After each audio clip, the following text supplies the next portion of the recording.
एक 15 साल की बच्ची दुल्हन के लिबास में बैठी लंबे से घूंघट के पीछे नींद में ही झूल रही थी। बैग फूलों से सजा हुआ था। रात के करीब 2 बज चुके थे। अब फूलों की खुशबू भी फीकी पड़ने लगी थी। बिंदु बस लेटी ही थी कि तभी अचानक तेज आवाज से कमरे का दरवाजा खुल गया। तभी उसके कानों में उसकी सास की रोते हुए आवाज सुनाई दी, बाहर मातम छाया हुआ है और इसे देखो कैसे चैन से सो रही है। तुझे होश भी है? तेरे इस घर में कदम पड़ते ही कितना बड़ा अनर्थ हो गया। ये औरत बिंदु का हाथ पकड़कर गुस्से में घसीटकर उसे आंगन में ले आई और एक झटके में उसे जमीन पर पटक दिया। सामने का नजारा देखकर बिंदु के होश उड़ गए। सामने सफेद चादर में लिपटी उसके पति की लाश रखी हुई थी और इधर बिंदु दुल्हन के लाल जोड़े सजी बैठी थी। उसकी सास उसे दूर झटकते हुए बोली, अब तुम्हारे लिए ये लाल जोड़ा और इन गहनों का कोई महत्व नहीं है। तुम अब यहाँ एक विधवा हो, समझी? निकालो इसे। इसके बाद बिंदु के सारे गहने उतारवा दिए गए और उसकी चूड़ियां भी तुड़वा दी गई और मान का सिंदूर मिटाने के लिए कड़ी ठंड में उसे बाल्टी भर ठंडे पानी से नहला दिया गया था। दहेज? अरे भाई, हम तो दहेज नहीं मांगते हैं।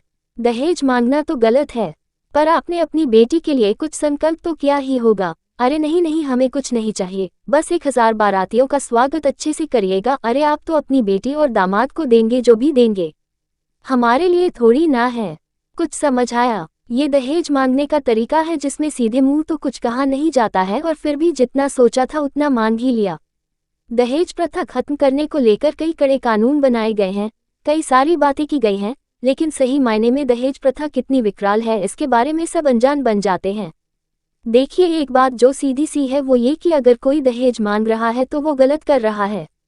अगर कोई दहेज की बात भी कर रहा है तो वो गलत कर रहा है, ये हमारा मानना है। लेकिन सच तो ये है कि आज भी कई सारे लोग दहेज लेते हैं और इसके लिए लड़कियों को परेशान भी किया जाता है। तो अगर आपके साथ ये हो रहा है तो क्या किया जाए? ससुराल के लिए जो भी खरीदे वो अपने नाम पर खरीदें। ये मामला मेरे एक जान पहचान वाले परिवार का है। उन्होंने बहू तो नौकरी वाली पसंद कर ली, लेकिन शादी के बाद उन्हें बहू की कमाई का सारा हिस्सा अपने पास चाहिए था।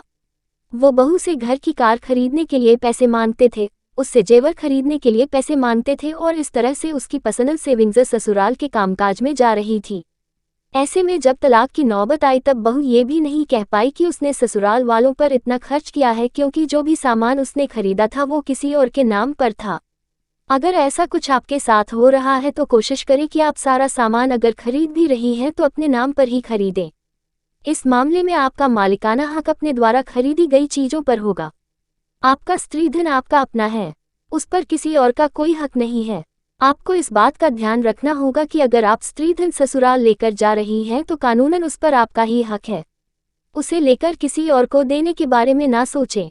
अगर ससुराल वाले उसे मांगने की कोशिश कर रहे हैं तो आप उसके खिलाफ शिकायत दर्ज करवा सकती हैं।